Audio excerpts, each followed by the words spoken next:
Pues es un honor y un privilegio estar nuevamente con ustedes, hermanos. Nos gozamos y nos alegramos de verlos a todos, de ver cada vez que el Señor nos concede la oportunidad de estar aquí, pues ver la obra de Dios. Y tenemos ahí una imagen, hace el último jueves de mayo, el mes pasado, pudimos celebrar nuestro 4º aniversario. Desde la vez pasada, cada que hemos venido, les hemos compartido brevemente un poco lo que el Señor nos ha permitido hacer con los niños ahí de nuestra colonia. También ya hay algunos papás que están ahí, que les gusta ir y escuchar ahí. Y pues ha sido una bendición. Esta vez nos acompañaron dos hermanos que pues ellos han trabajado, tienen algo que le llaman, no sé, los mopeds o cosas de ese tipo. Y ellos nos ayudaron ahora para llevar el programa y nos ofrendaron para hacerles ahí una comida, hicimos sándwich y todo, y dulces y regalos, y ellos, bueno, la verdad fue una bendición celebrar estos 4 años con ellos. Y bueno, ahora, hace unos días, antier, si no mal recuerdo, me mandó un mensaje uno de los chicos. Ya, cuando nosotros llegamos hace 4 años, pues me llegaba por aquí, ¿no? Ahora yo le llego como por aquí al muchachote, ya está enorme, y él ya casi no va a las clases, pero sigue muy ahí. Cuando nos ve, llega y nos abraza, y maestro, ¿cómo están? Y de repente se pone así como que quiere pelear conmigo y todo, pero jugando. Y me mandó un mensaje y me dice, maestro, ¿todo bien? Y yo así de, sí, todo bien. Y digo, ¿qué pasó algo? Digo, como no estamos en la casa y ahí en donde vivimos, pues no es Santa Fe ni un lugar muy, bueno, no sé qué será lo más fresa aquí, pero allá pues vivimos cerca de Ecatepec. Y sí, de repente estaba medio pesado y así de no se hayan metido a la casa, ¿no? Y le digo, no, sí, todo bien. Y le digo, todo está todo. Yo le pregunté, ¿todo bien? Le digo, pero está todo bien allá. Y me dice, no, sí está todo bien, dice, pero no los hemos visto. Ya tiene tiempo, ya llevamos casi un mes que estamos fuera de la casa. Esta semana cumplimos un mes, pero ha sido una bendición el poder estar aquí con ustedes, ahora aquí. Como, no sé si cómo suene, pero es bueno estar en casa, hermanos. Vamos a ver 1 Tesalonicenses capítulo 5 y lo van a ver ahí en pantalla. 1 Tesalonicenses capítulo 5 y en el versículo 1 y 2 dice, pero acerca de los tiempos y de las ocasiones no tenéis necesidad, hermanos, de que les escriba, porque vosotros sabéis perfectamente que el día del Señor vendrá así como ladrón en la noche. Creo que se está hundiendo no sé si me ayuda alguien, se está hundiendo se me está bajando esta cosa. Y ya cada vez voy a estar más agachado. Listo, gracias. Entonces, Pablo le escribe a los tesalonicenses que acerca de los tiempos y de las ocasiones no tienen necesidad. ¿Por qué? Pablo les habla mucho cuando tú lees la carta de los tesalonicenses. Te voy a dejar tarea que la leas. Esta es una carta muy breve que en una sentadita la puedes leer, pero Pablo les habla mucho acerca de la venida de Jesús. Ahora, hay 2 puntos con este. Uno es que ahorita vamos a hablar acerca de cuando Jesús venga por su iglesia y ocurra lo que se llama el rapto. Va a venir Jesús y nos va a llevar a toda la iglesia, a todos los que son su pueblo, nos va a raptar y nos va a llevar con él. Pero también hay una que es la segunda venida, cuando ya Jesús venga y traiga su juicio y venga todo lo que habla el Apocalipsis y el libro de Daniel acerca de la tribulación y de la gran tribulación. Dice que como nunca ha habido en este mundo. Entonces, en 1 Tesalonicenses, en el capítulo 1, en el versículo 10, dice, y esperar de los cielos a su Hijo, al cual resucitó de los muertos, a Jesús, quien nos libra de la ira venidera. O sea, Jesús va a venir, ¿no? Después en 1 Tesalonicenses 2:19, dice, porque ¿cuál es nuestra esperanza o gozo o corona de que me gloríe? ¿No lo sois vosotros delante de nuestro Señor Jesucristo en su venida? Vosotros sois nuestra gloria y gozo. Después en el capítulo 3, en el 13, todos estos versículos están al final de cada capítulo, curiosamente. Dice, para que sean afirmados vuestros corazones irreprensibles en santidad delante de nuestro Padre en la venida de nuestro Señor Jesucristo con todos sus santos. Y luego, Primera de Tesalonicenses, capítulo 4, ya vamos a decir ya para entrar al capítulo 5, dice: por lo cual os decimos esto en palabra del Señor, que nosotros que vivimos, que habremos quedado hasta la venida del Señor, no precederemos a los que durmieron. Es decir, como hoy decía el pastor, cuántos de los que, bueno, mi papá también ya falleció hace 15 años, y mi papá, por la gracia de Dios, murió en Cristo. Entonces, él es de los que está durmiendo. Yo hoy estoy vivo todavía, y dice, no vamos a preceder a aquellos que ya han dormido o han muerto. Dice, porque el Señor mismo, con voz de mando, con voz de arcángel y con trompeta de Dios, descenderá del cielo, y los muertos en Cristo resucitarán primero. Luego nosotros, los que vivimos, los que hayamos quedado, seremos arrebatados juntamente con ellos en las nubes para recibir al Señor en el aire. Y así estaremos siempre con el Señor. Por tanto, alentaos los unos a los otros con estas palabras. Debemos de alentarnos en que Jesús viene. Esa es una promesa que Dios va a cumplir. Y habla acerca de tiempos y ocasiones. Entonces Pablo les está hablando de la venida de Jesús. Jesús viene, Jesús viene. Ahora, después, en otra parte aquí en Tesalonicenses, de repente había unos hermanos que ya se pusieron pues Jesús ya viene, pues no, ya hay que dejar de trabajar porque Jesús ya viene. Y Pablo les dice, no. O sea, no saben el tiempo ni la ocasión cuando va a venir. Viene, sí viene, ese es un hecho que viene. Y les dice, pero ustedes no tienen necesidad de que yo les escriba. Dice, porque ustedes saben perfectamente que el día del Señor vendrá. ¿Cuántos de aquí saben que Jesús vendrá? Todos sabemos que Jesús viene, ¿sí? Ahora, hay una historia en la Biblia que no tengo ahí en las diapositivas, pero habla, el Evangelio de Lucas habla acerca de Simeón. Cuando Jesús nació, hubo un hombre que se llamaba Simeón, y dice la Biblia que este hombre era justo y piadoso y que él esperaba la consolación de Israel.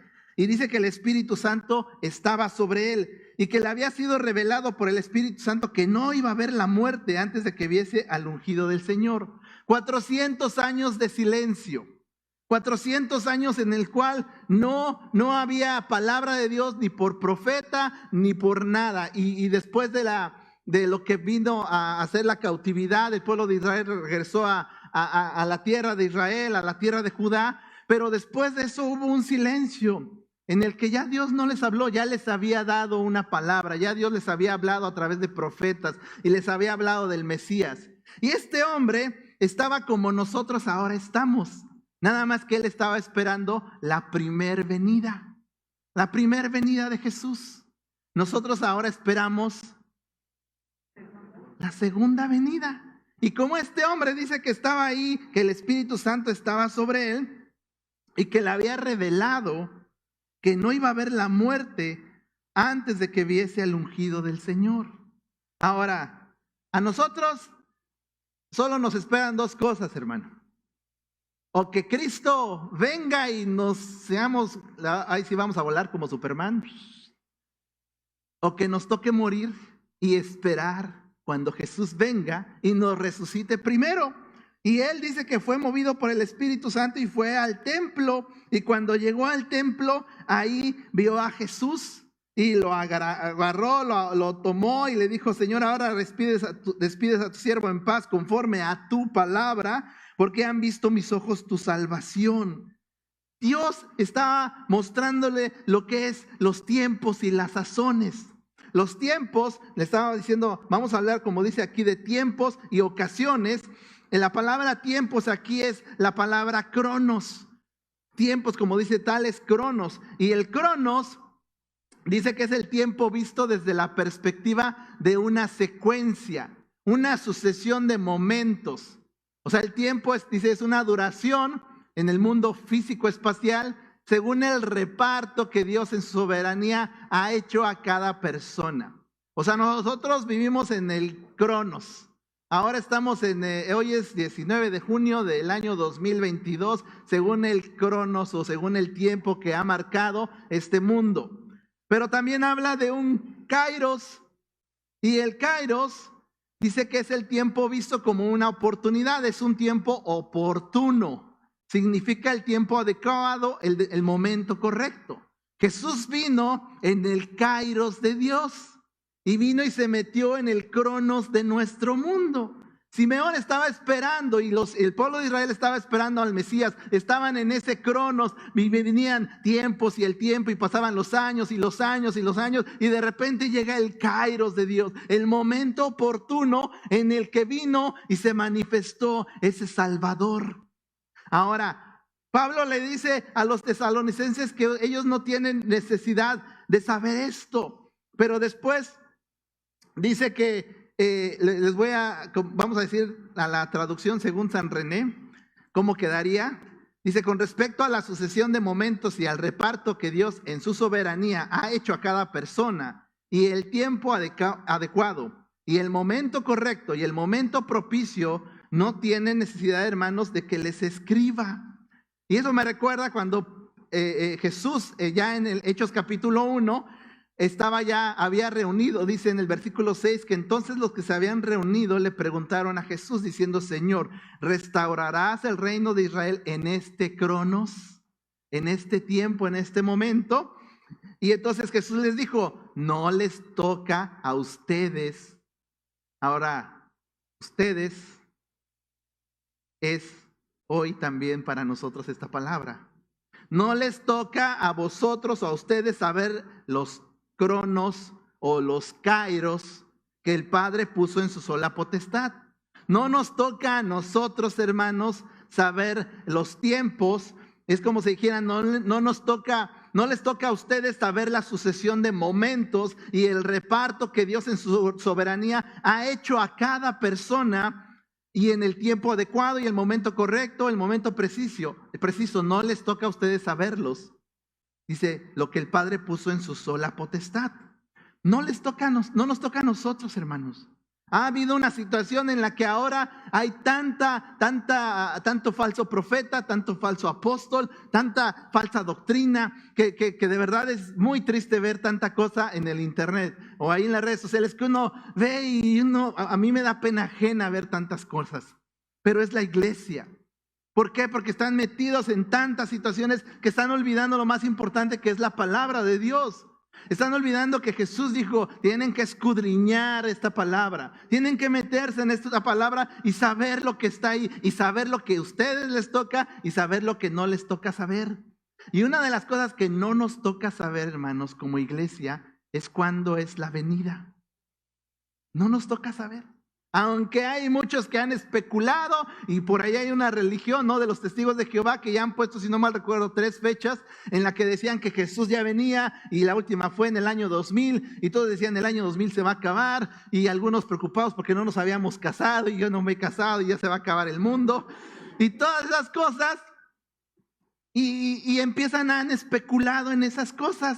Han especulado y han dicho y han sacado, ya hay calculado los años y todo y los días, y se han metido en muchos rollos en los que la realidad es, hermano, es que Pablo y aquí la palabra dice que nosotros no tenemos que saber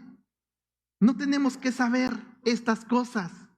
Ahora, esto en otra versión dice que solo Dios decide cuándo va a llevar a cabo lo que piensa hacer.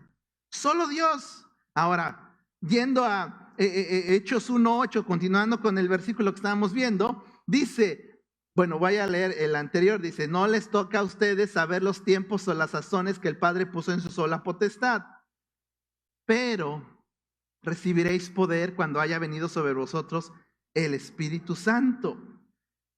Vamos a recibir un poder que es el dunamis, que es una capacidad. En el original la palabra es dunamis y quiere ser capaz, tener habilidad. Es una capacidad para realizar algo. Van a recibir esa capacidad para que puedan hacer algo, pero dice van a recibir. No es algo que nosotros podamos desarrollar. No es algo que nosotros podamos adquirir con la experiencia. No es algo que nosotros podamos comprar y decir, quiero ese poder. No es algo que nosotros podamos obtener por nuestros méritos. Es algo que Dios nos da, su Espíritu Santo. Ahora, ese poder que viene es algo que es inherente a Jesús. Ese poder que viene es algo que es como Jesús. Por eso dice Jesús, ustedes no pueden hacer nada separados de mí. Porque nosotros tenemos esa dependencia total a Jesús. Si no estamos en una dependencia total a Jesús, no vamos a hacer nada. Podemos tener mucho activismo y todo. Podemos hacer muchas cosas, pero no va a tener un fruto eterno. No va a tener un impacto eterno. Entonces, después voy a hacer una pausa aquí en el pero. Mateo 28, 18 dice que igual cuando Jesús estaba con todos sus discípulos, ya estaba a punto de ascender, y Jesús dice que se les acercó y les habló diciendo, toda potestad me es dada en el cielo y en la tierra. Y la palabra todo significa cada elemento que se relaciona con el todo. Es como raro, ¿no? Pero es con el todo, es uno y todos. El todo incluye absolutamente desde lo más individual, lo más singular, hasta todo lo que quieras en este mundo. Entonces, es todo. Y luego viene la palabra que es potestad, que es autoridad, que dice que es un poder otorgado o delegado. Dice, es un empoderamiento. Ahora que están de moda muchos, ¿no?, con la palabra empoderamiento. Dice, para operar, o una autorización para operar de manera decisiva en determinada jurisdicción. Jesús dice, a mí se me ha delegado todo el poder y toda la autoridad para que yo opere de manera decisiva en el cielo y en la tierra. En el cielo y en la tierra. Dícese, toda la potestad se me ha delegado un poder, una autorización para operar de manera decisiva en cada elemento que existe en la tierra y en el cielo. Entonces, como Jesús tiene toda la potestad, toda la autoridad, ahora dice, por tanto, como tengo todo esto, por tanto, vayan y hagan discípulos, oíd y haced discípulos a todas las naciones, bautizándolos en el nombre del Padre y del Hijo y del Espíritu Santo. Entonces, primero vamos a ver lo que es la potestad. Jesús tiene autoridad sobre todas las cosas en este mundo, hermanos. Sobre la vida, sobre la muerte, sobre los gobiernos, aunque sean justos o injustos. Y una historia que estaba escuchando hace un tiempo, cuando la antigua Unión Soviética invadió con su comunismo, invadió los países de alrededor, entre ellos Rumanía, o Rumania, como les oiga mejor a ustedes. Y llegaron, y entonces había cristianos, dentro de ellos había un hermano que se llama Richard Grumban. Siempre se me dificulta decir ese nombre. Gracias, pastor. Y este hombre, fueron entonces el gobierno, pues ya habían invadido, ya estaban imponiendo todo, entonces llegó y le hicieron una reunión con todas las religiones. Y lo llamaron a él como pastor y a su esposa, y estaban en una reunión y en la que ahí empezaron a hablar pues los ateos y los representantes de las religiones. Entonces ellos estaban ahí en un lugar y empezaron a decir, no, miren, pues ustedes van a trabajar con nosotros, todo va a estar bien, van a ver que los vamos a apoyar y los representantes decían, sí, claro que sí, todo, ¿no? Pero le estaban imponiendo sus ideas, la ideología del ateísmo. Entonces, pues de repente la esposa voltea a ver a Richard y le dice, ¿no vas a hacer nada? Y él le dice, es que sabes que si hablo, pues me van a meter a la cárcel. Entonces la esposa solo le dice, pues prefiero que estés en la cárcel a tener un esposo cobarde. Y él se quedó así, se agachó y pues ya Dios le inyectó ahí valor y todo, y se paró y les dijo, yo tengo que decir algo. Y a los que estaban ahí le dijeron, puede hablar, no nos va a echar a perder esto. No, sí puede hablar, es de confianza y todo. Ya bajó y se puso ahí y empezó a decirles, hermanos, pues básicamente resumen, no nos vamos a someter a ustedes, porque vamos a someternos a la palabra de Dios. Y ahí no lo metieron a la cárcel, pero después lo metieron 19 años a la cárcel, en el que lo torturaron, lo golpearon, buscaron que negara su fe, pero él se mantuvo firme. ¿Por qué? Porque Dios estaba permitiendo que el reino de Dios se extendiera en este lugar, pero a veces se extiende a través del sufrimiento de sus siervos. Pero Él, aún con todo esto, Él tiene la autoridad, hermanos, porque a nosotros nos ve, para nuestra mente y para todo, como nosotros humanamente vemos, para nosotros quiere decir que ya Dios perdió el control cuando pasan esas situaciones. Y no, Pedro y Juan fueron llevados y los arrestaron, y uno puede decir, ¿por qué los arrestan? O terminaron martirizados muchos de ellos, y pensamos que Dios ha perdido el control, y Dios no ha perdido el control de nada, hermanos. Él es soberano, Él tiene la autoridad sobre todas las cosas. Jesús viene y es presentado ante Pilato ya que lo querían enjuiciar, y Pilato le estaba hablando y le dice, no me hablas a mí, no sabes que tengo autoridad para crucificarte y que tengo autoridad para soltarte. Y Jesús le dijo, ninguna autoridad tendrías contra mí si no te fuese dada desde arriba. Por tanto, el que a ti me ha entregado mayor pecado tiene. Toda autoridad, todo está en el cielo, hermano. Todo gobierno está en el cielo. No hay gobierno o estado terrenal que esté sobre el cielo. Así que tú y yo debemos de seguir adelante también. Cuando hablamos de autoridad, la Biblia habla en Romanos que dice que nosotros debemos someternos a las autoridades. ¿Por qué? Porque las autoridades han sido puestas de parte de Dios. Dios las estableció, todas las autoridades, hermano. Ahora, ¿hay algún momento cuando para como iglesia o como cristianos sea legítimo que nos resistamos al Estado, hermanos? Hay algo que se llama resistencia civil. Y la resistencia civil no es que nos vamos a oponer contra nuestra autoridad nada más porque sí. Pues es que no voy a pagar impuestos porque están muy caros y es mucho el ISR y está muy alto. No, hermanos. Aun cuando paguemos los impuestos y el Estado se los robe, como puede pasar tal vez no en nuestro país, ¿verdad? A lo mejor en el otro lado del mundo. Y aun cuando haya políticos corruptos y se roben mucho dinero y aun con todo eso, Dios nos manda que nosotros debemos obedecer a nuestras autoridades, ¿sí? Pero entonces, ¿habrá un momento en que nosotros como cristianos sea legítimo que tengamos una resistencia contra el Estado? Sí.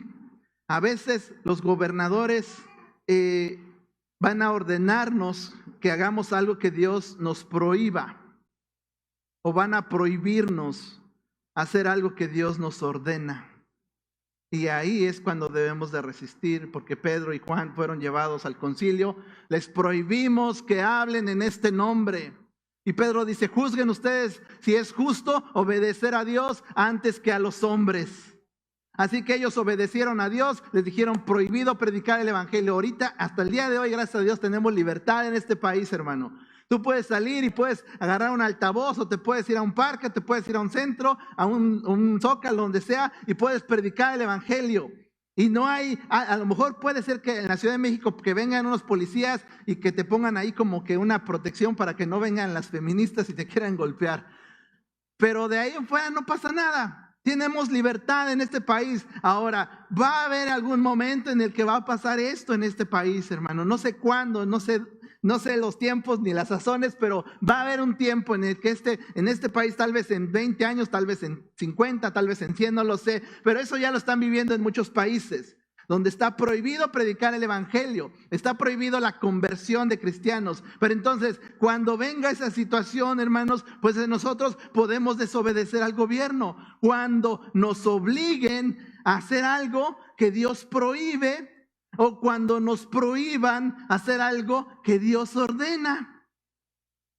Ok, entonces, la autoridad viene de Dios, es del Señor y de Él se delega. Entonces ahora dice, por tanto, vayan y hagan discípulos. Y Jesús dice, como se me ha delegado un poder, una autorización para operar de manera decisiva, dice entonces, y esto es en el cielo y en la tierra, vayan. Y esta palabra la podríamos entender mejor como, la palabra id no es un mandato. El mandato es hagan discípulos. Porque la palabra vayan es como decir, es como para cuando vas a un lugar. Entonces nosotros tenemos un destino. Sí, estamos hablando acerca de la venida de Jesús por su iglesia. Ese es nuestro destino. Nuestro destino no es enriquecernos. Nuestro destino no es acumular cosas. Qué bendiciones que Dios nos bendiga con el trabajo, con la riqueza. No es un tema para Dios eso, no, ni debe de ser un problema para nosotros. El problema es que pensamos que a veces ese es nuestro fin, y ese no es nuestro fin. Solo es un medio. Si Dios nos bendice con un carro, es un medio. Si nos bendice con una casa, es un medio. Es un medio para que mientras vayamos hacia ese encuentro con Jesús, podamos disfrutarlo. Pues si nos bendice con una esposa, si yo voy hacia mi encuentro con Jesús y en el camino me encuentro, Dios me da a mi esposa y puedo seguir disfrutando ese matrimonio. Si Dios me da hijos, pero yo sigo hacia ese camino y me da hijos, o me bendice con una casa, con un trabajo, ese es mi punto al que voy, ese es mi fin. Entonces el vayan quiere decir que mientras vayamos hacia ese punto, mientras caminemos hacia ese destino, tenemos que hacer discípulos. Entonces debemos, si lo dijéramos, mientras ustedes estén yendo, discipulen a todas las naciones. Mientras estás trabajando, mientras estás estudiando, mientras estás sirviendo en la iglesia, mientras estés haciendo lo que sea, tienes que hacer discípulos. Ahora, volviendo a Hechos capítulo 1, en el versículo 7 que leíamos, entonces Jesús les dice: no les toca a ustedes saber los tiempos o las sazones que el Padre puso en su sola potestad, pero recibiréis poder. Y ese pero es una palabra que se dice que es una conjunción adversativa intensa. Quiere decir que se usa para señalar una noción que excluye por completo a otra, para señalar un contraste de ideas. Es decir, estamos hablando de la segunda venida. Dice: a ustedes no les toca saber los tiempos y las sazones, pero, o sea, el contraste es, miren, ustedes no tienen que saber cuándo va a venir Jesús, pero van a recibir un poder cuando haya venido el Espíritu Santo sobre ustedes. Entonces, y ahora, cuando haya venido el Espíritu Santo, dice: y me van a ser testigos. Testigos en Jerusalén, testigos en Judea, testigos en Samaria y hasta lo último de la tierra, hermanos. Y aquí empieza en el lugar donde estaban ellos. Ellos no eran de Jerusalén. Ellos no vivían en Jerusalén, ya estaban ahí habituados a estar, porque Jesús los dejó ahí al final, antes, cuando fue donde lo crucificaron y donde resucitó. Pero ellos eran de Galilea. Ellos eran de otro lugar, no eran de ese lugar, pero Dios les dijo: ustedes tienen que empezar aquí. Ahora, ¿dónde es donde empezamos nosotros, hermanos, a testificar? En la casa, con tu esposa, con tus hijos. Hoy que les hablaban y les decían: ¿cuántos son padres? Y muchos, bueno, algunos se levantaron y yo he estado escuchando algo hoy mucho: ustedes tienen que ser impulsados a seguir siendo testimonio en su casa, hermanos, con su familia, con su esposa. Esto es el primer lugar. Jesús, nuestro Señor, está haciendo una obra en la iglesia, en nuestro país y en todo el mundo. ¿Y sabes dónde está trabajando? En la familia, hermanos. En la familia. Está trabajando para que las familias se levanten, las familias se fortalezcan, las familias sean la fuerza. Allí la iglesia está llena de familias. Y sabes, en el mundo quieren golpear a la familia, quieren desintegrar a la familia. Entonces, donde empezamos, dice: van a recibir poder del Espíritu Santo. No es un poder que nosotros tengamos, es un poder que el Señor nos da a través de su Espíritu. Entonces, en lugar de entrar en especulaciones inútiles sobre el tiempo de la venida del reino, debemos de concentrarnos en una tarea, y es ser testigos. Ahora, ¿qué es un testigo? Pues un testigo es alguien que da testimonio o atestigua. Es una persona que presencia o adquiere un conocimiento directo de una situación. En los juzgados, cuando tú vas a un juicio, generalmente los abogados buscan presentar testigos de cargo, testigos de descargo, ¿no? El testigo de cargo es el que viene y dice: sí, yo lo vi, que él cometió ese delito. Y el testigo de descargo es el que viene y dice, no, él estaba conmigo. O sea, es para quitarle la culpa. Uno es para culpar y el otro es para quitarle la culpa. Pero entonces cuando presentan, al juez no le interesa su vida. Al juez no le interesa su opinión personal del asunto. Al juez lo único que le importa es que venga y dime lo que viste. Dime lo que oíste. Eso es lo único que le importa al juez. Entonces, primera de Juan, capítulo 1.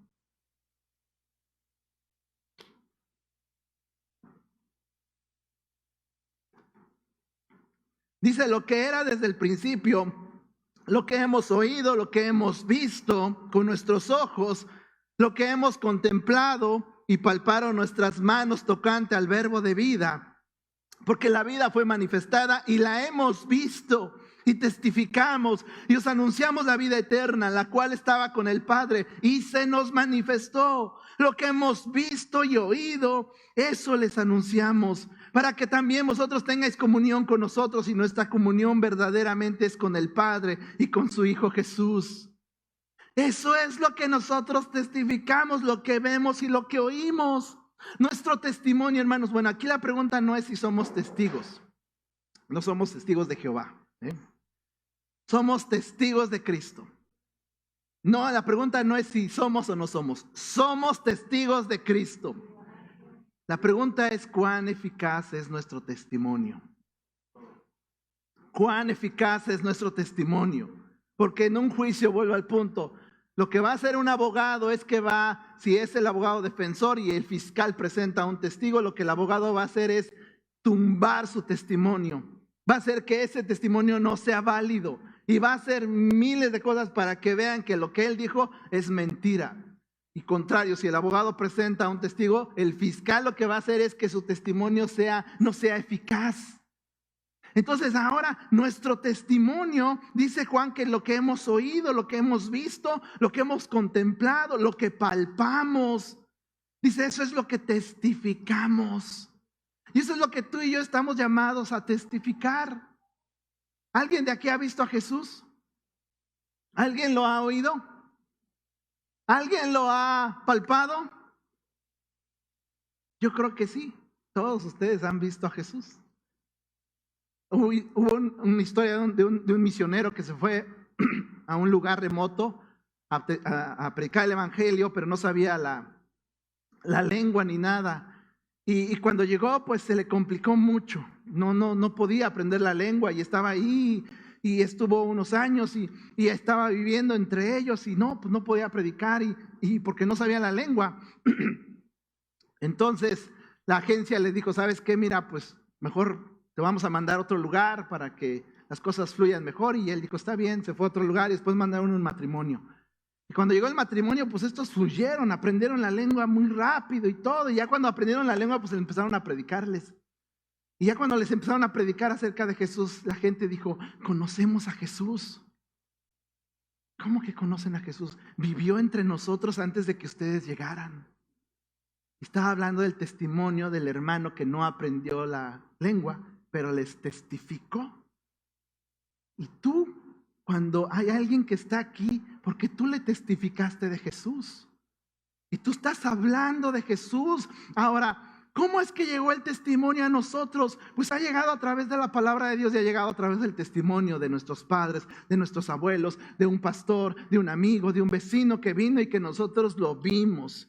Y no solo lo vimos, sino lo oímos lo que predicaba y vimos que lo que hablaba concordaba con lo que vivía. Y ese es el testimonio que nosotros debemos de hacer.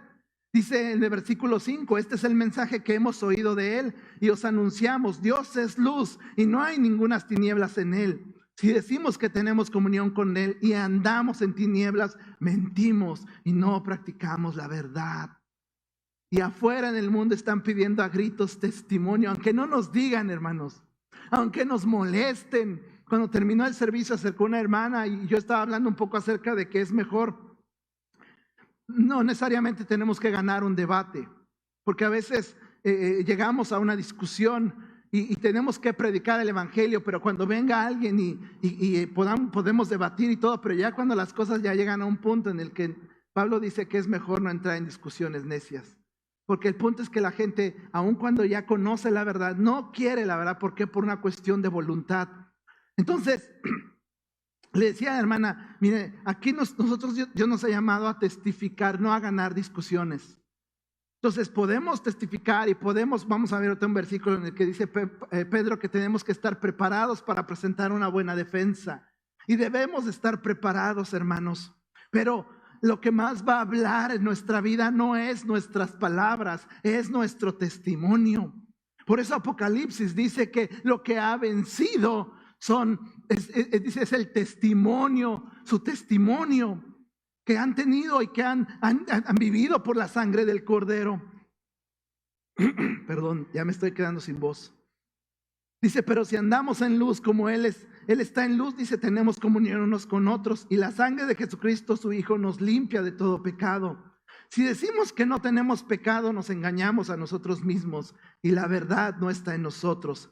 Si confesamos nuestros pecados, Él es fiel y justo para perdonar nuestros pecados y limpiarnos de toda maldad. Si decimos que no hemos pecado, le hacemos a Él mentiroso y su palabra no está en nosotros. Entonces, hermanos, un testigo de Jesucristo es simplemente alguien que cuenta la verdad acerca de Él. No nuestra verdad, no nuestra experiencia, la verdad de la palabra, la verdad de lo que Él ha hablado. Entonces, un testigo es lo que dice, lo que ha visto y ha oído. Y entonces, de esta manera, hermanos, es que nosotros ponemos una plataforma para que vivamos en integridad y credibilidad y en la que construimos un testimonio personal y eficaz. Y tenemos que ver cómo está nuestra vida. Entonces, nuestra meta es esperar a que Cristo venga por nosotros o nos toque morir. Pero mientras llegamos a ese punto debemos hacer discípulos. Estábamos viendo Mateo 28 en el que dice, por tanto, vayan y hagan discípulos. Entonces, hacer discípulos quiere decir más que convertirse o ser miembro de la iglesia.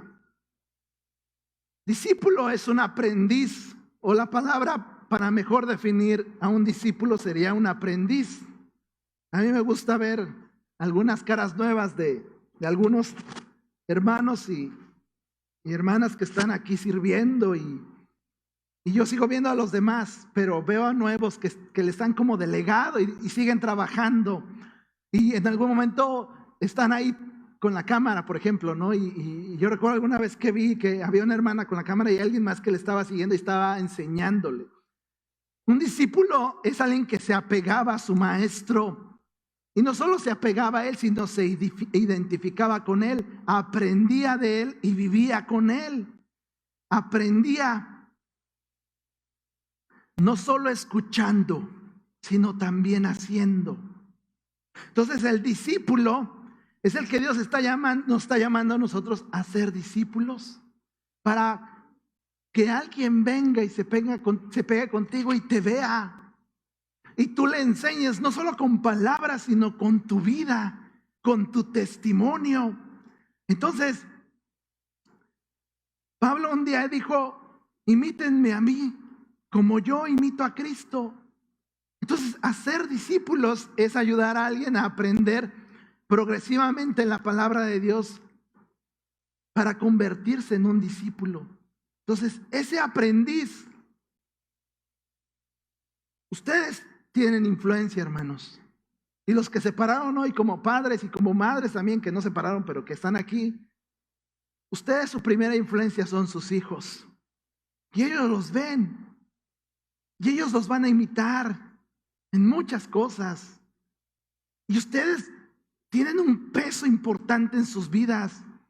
Decía un amigo que tiene a su hijo que se fue unos meses a estudiar a Francia. Él ya tiene 21 años. Y dice, yo quiero seguir influenciando en él lo más que pueda porque sé que en algún momento voy a dejar de influenciar en él. Va a seguir siendo mi hijo. Voy a seguir dándole consejos cuando me lo pida, pero mi influencia sobre él ya se ha de haber acabado. Entonces ustedes desde que tienen a sus bebés y van creciendo y van madurando y todo, tienen esa bendición para que sigan anunciándoles el evangelio, porque afuera, en el mundo, Se los quieren robar, hermanos. Y no me refiero a robar de quitárselos. Bueno, también pasa eso, pero me refiero a que les quieren robar la mente y el corazón y plantarle toda la basura ideológica que está por ahí, hermanos. Así que Dios nos ha llamado a ser testigos. Y hay una palabra importante que habla de que el ser testigo es mártir. Ser mártir. La palabra se traduce como mártir o como testigo. Pero generalmente no nos gusta escuchar la palabra mártir. Porque es algo que nos da miedo y nos da temor. Yo la primera vez que llegué a la iglesia, a una reunión de jóvenes, nos pusieron una película que es la de San Juan Chamula, Tierra de Sangre. Yo no sé si la han visto, pero si no, véanla. Y yo terminé llorando porque me dio miedo. Yo dije, yo no quiero vivir eso que están viviendo estos hermanos. Es una mala película para cuando alguien es nuevo y llega a un lugar, pero te enseña la realidad de las cosas. Entonces Dios nos está llamando a ser testigos, a ser mártires, pero a morir, pero primero a morir a nosotros, hermanos. Y eso es algo que nos cuesta trabajo, morir a nosotros. Tenemos que aprender a morir para vivir en Cristo. Morir aún a nuestros sueños. ¿Es malo nuestros sueños? No. Pero nuestro sueño ideal y mayoritario y primero debe de ser la venida de Jesús y estar con Él. Así que mientras vamos, Primera de Pedro, capítulo 3, versículo 15.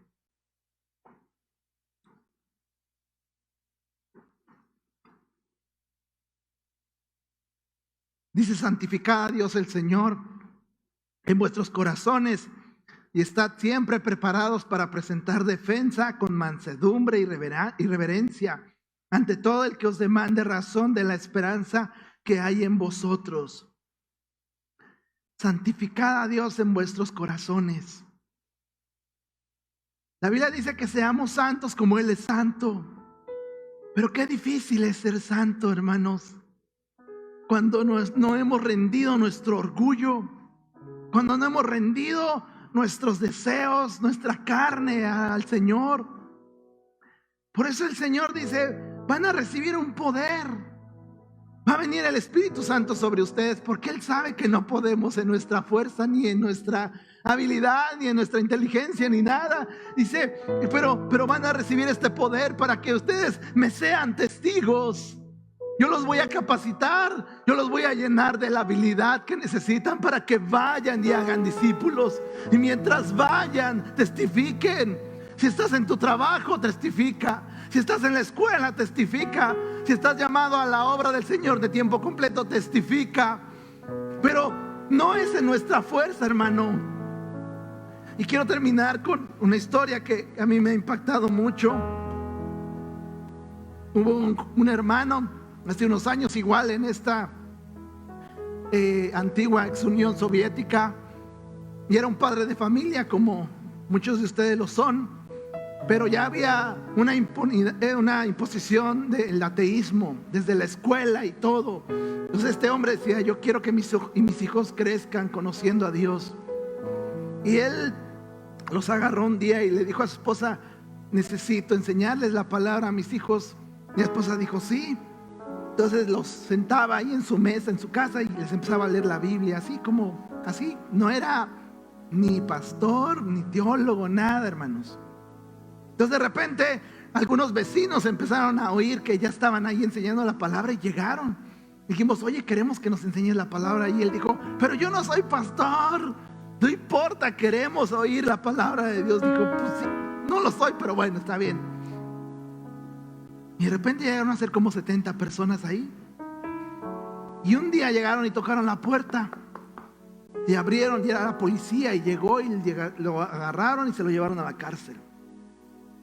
Y ya pues lo metieron a la cárcel y ahí estaba. Entonces el primer día que llegó se puso en su celda y levantó las manos y empezó a alabar al Señor. Y estaba con 1500 pues presos, todos por algún delito. Cuando él cantaba, todos empezaban a gritarle que se callara y agarraban el papel de baño con pues excremento y se lo aventaban y le gritaban que se callara, y él seguía ahí alabando a Dios. Y pasaba un día y pasó un día y mucho tiempo. Entonces un día encontró un papelito y lo agarró y empezó a escribir los versículos que sabía de memoria. Y los escribió y los pegó ahí en lo alto de su celda. Y cuando de repente llegaron los guardias y lo vieron, pues lo arrancaron y lo empezaron a golpear. No puedes hacer eso. Él seguía alabando a Dios, todo golpeado. Entonces un día trajeron a una mujer que le decían que era su esposa, y la metieron a una celda de al lado y la empezaron a golpear y le dijeron: si no niegas a Jesús y escribes una confesión, vamos a matar a tu esposa. Y él estaba ahí y escuchaba los gritos de esta mujer, decía no, y un día se quebró y dijo: está bien, ya no puedo. Y terminaron matando a esta mujer. Y él vio cuando la sacaron y tenía la estatura y el cuerpo de su mujer. Y entonces dijo: está bien, ya me rindo, ya no puedo, ya voy a firmar lo que quieran. Y al otro día llegaron los guardias con la hoja y le dijeron: pues mira, aquí está. Entonces él se quedó y le dijo: no voy a firmar nada. ¿Por qué? Dice: porque en la noche el Espíritu Santo me hizo escuchar la voz de mi esposa y de mis hijos que estaban cantando y alabando a Dios. Y yo sé que la mujer que trajeron no es mi esposa, así que no voy a negar al Señor. Y entonces ya se fueron y después encontró otro papel ahí en el patio y empezó a escribir en su celda ahí escondidas y lo volvió a pegar ahí. Ya llevaba años ahí, hermano.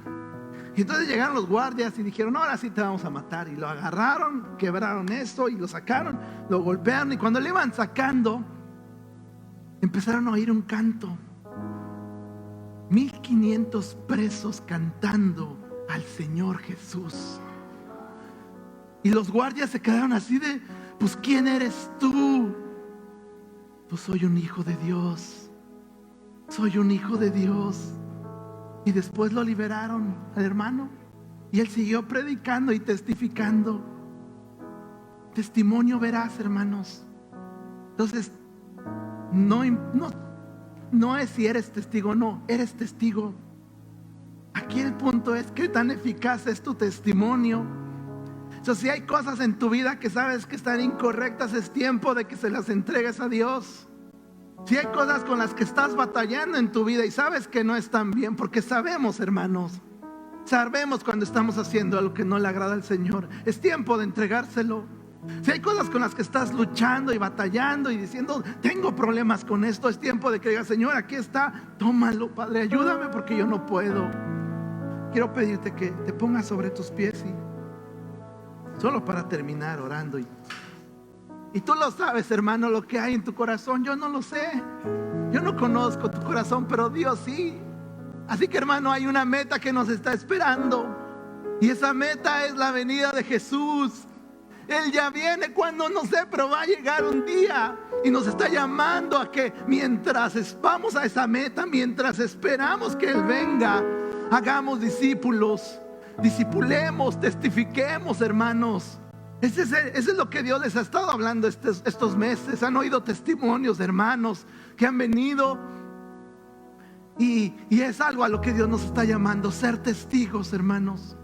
Seamos testigos para la gloria de Dios, no para nosotros, no para que digan que no, es para la gloria de Dios, para que Jesús sea glorificado en tu vida, para que Jesús sea exaltado. Y aunque te digan que estás loco, que eres un aleluya, aunque te critiquen, aunque no te quieran, ¿saben? No importa, porque vamos a estar un día en el cielo. Y en el cielo vamos a voltear y decir: valió la pena. Valió la pena darle la gloria a Dios. Levanta tus manos. Señor, gracias. Gracias por tu testimonio que nos enseñaste cuando viniste. Gracias porque también no nos has dejado huérfanos. Enviaste al Consolador y ahora no dependemos de nosotros mismos, Señor. Dependemos de tu Espíritu y de tu poder y de tu gracia. Señor, gracias porque has sido tan bueno con nosotros y nos has bendecido y nos has dado tantos regalos, tantas bendiciones. Señor, ayúdanos a ir a esperar tu venida, Señor. Y mientras vamos, Señor, ayúdanos a hacer luz, a hacer sal, a ser testigos, Señor, a hablar con nuestras bocas, pero a vivir también con nuestras vidas tu palabra, Señor. Te bendecimos y te damos honor y gloria solamente a ti, Padre, en el nombre de Jesús. Amén. Una ofrenda de palmas al Señor, hermanos.